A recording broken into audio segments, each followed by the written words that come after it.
నేను చంద్రబాబు నాయుడు గారిని అడుగుతా ఉన్నా, మరి 7 ఏళ్లుగా మీరే ముఖ్యమంత్రిగా ఉండి, మొదటి టర్మ్ 5 సంవత్సరాలు, తర్వాత ఇప్పుడు 2 సంవత్సరాలు, మరి 7 ఏళ్ళు మీరే ముఖ్యమంత్రిగా ఉండి 1,00,000 ఎకరాల అమరావతిలో ఇంతవరకు కట్టింది ఎంత? 1,00,000 ఎకరాల అమరావతిలో ఈయన 7 ఏళ్ళు ముఖ్యమంత్రిగా ఉంటూ అమరావతి అనేది తన పెట్ ప్రాజెక్ట్ అంటూ తాను నినాదమిస్తూ తాను ఇంతవరకు కట్టింది ఎంత? నిజంగా సెల్ఫ్ ఫైనాన్స్ ప్రాజెక్ట్ అయిందా ఇది? నిజంగా అమరావతి అని సెల్ఫ్ ఫైనాన్సా? ఈయన డబ్బా కొట్టినట్టుగా ఏ దేశం పోతే ఆ దేశం బొమ్మలు ఈయన చూపిస్తాడు. ఏ దేశం ఈయన పోయినా ఆ దేశం బొమ్మలు చూపిస్తాడు. చూపించి అదిగో ఇదే అమరావతి అని అంటాడు. మరి ఎంతవరకు వచ్చిందని అడుగుతా ఉన్నా. ఆ దేశాలు ఇక్కడ ఏమైనా కనపడుతున్నాయా? కనీసం భూములు ఇచ్చిన రైతులకు చెప్పిన హామీలైనా నెరవేర్చాడా ఈ పెద్ద మనిషి? మొదట తీసుకున్న 50,000 ఎకరాల్లో, వెరీ ఇంపార్టెంట్ ఇది, మొదట తీసుకున్న 50,000 ఎకరాల్లోనే రోడ్లు, కేవలం రోడ్లు, కరెంటు, డ్రైనేజ్ అంటే సీవరేజ్, వాటర్, వీటి కల్పనకి అయ్యే ఖర్చు చంద్రబాబు నాయుడు గారి స్వయాన లెక్కల ప్రకారమే, ఈయనే కేంద్ర ప్రభుత్వానికి ఇచ్చిన లెక్కలు, ఈయనే వివిధ బ్యాంకులకు ఇచ్చిన లెక్కల ప్రకారమే ఎకరాకు 2 కోట్లు అవుతుంది అని చెప్పాడు.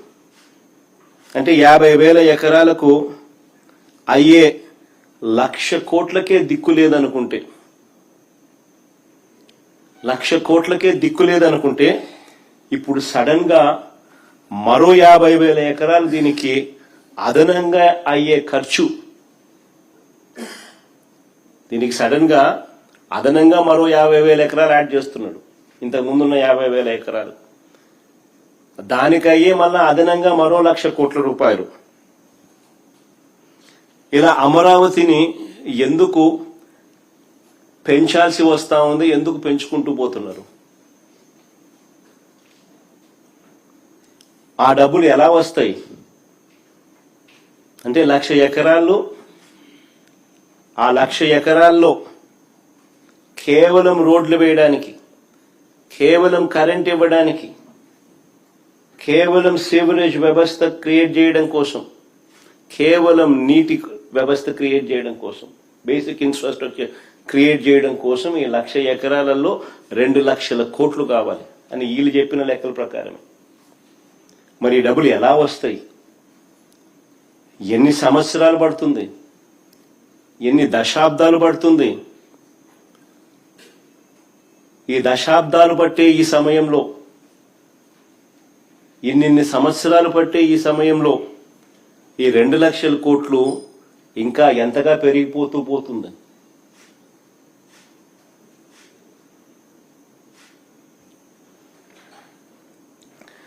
(2019కు ముందు ఈయనే స్వయంగా చేసిన మాస్టర్ ప్లాన్, 2019కు ముందు 50,000 ఎకరాలకు సంబంధించి బ్రహ్మాండమైన వరల్డ్ క్లాస్ రాజధాని ఇక్కడ వస్తా ఉందని ఈయనే మాస్టర్ ప్లాన్ తయారు చేసినాడు, మనందరికీ ఊదరగొట్టి, బాహుబలి సెట్టింగ్లన్నీ చూపించి. మరి 2019కు ముందు ఈయనే స్వయంగా చేసిన మాస్టర్ ప్లాన్ ను సడన్ గా ఈయనే ఎందుకు మారుస్తున్నాడు?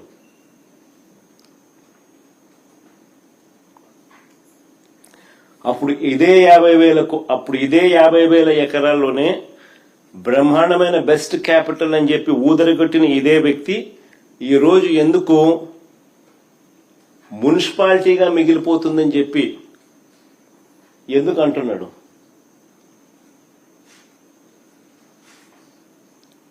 ఆ మాట అని ఇంకొక 50,000 ఎకరాలు కావాలంటున్నాడు.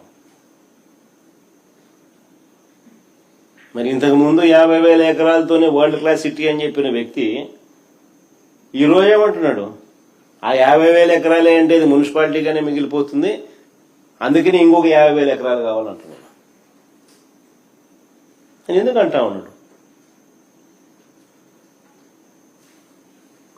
ఎక్కడా లేని విధంగా కాస్ట్ పర్ ఎస్ఎఫ్టీ అడుక్కు అయ్యే ఖర్చు ఏకంగా 11,000 నుంచి 14,000 అవుతా ఉంది. కాస్ట్ పర్ ఎస్ఎఫ్టీ ఎక్కడా చూడని విధంగా, ఎక్కడా లేని విధంగా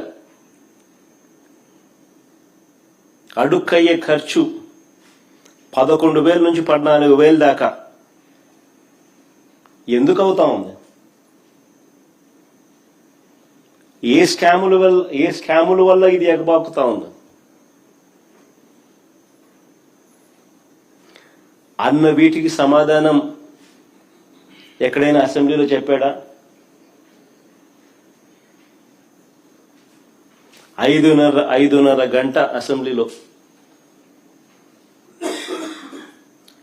ఇటువంటి ప్రశ్నలకు ఏదైనా సమాధానం చెప్పాడా?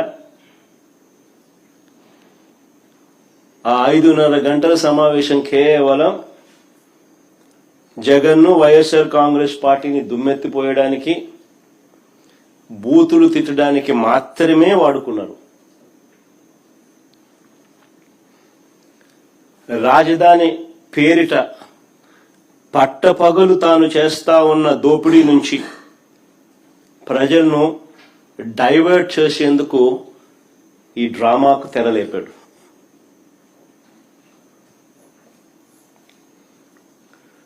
ఆశ్చర్యం ఏమిటో తెలుసా? ఓవైపున అసెంబ్లీ పిలుస్తాడు. ఇంతకుముందు నేను అన్నాను కదా, ఈ మనిషికి చిత్తశుద్ధి లేదు, నిజాయితీ అంతకన్నా లేదు అని చెప్పి. ఆశ్చర్యం ఏమిటి అని అంటే, ఓవైపు అసెంబ్లీని పిలుస్తాడు, ఇంకోవైపు అదే చట్టసభలో భాగమైన కౌన్సిల్ని పిలవడు.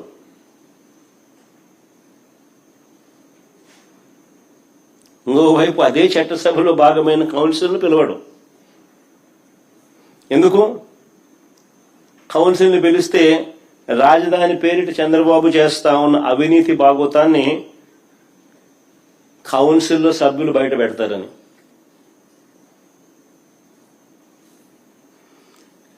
ఈయన బండారాన్ని అంతా కూడా వాళ్ళు కడిగి పాడేస్తారని.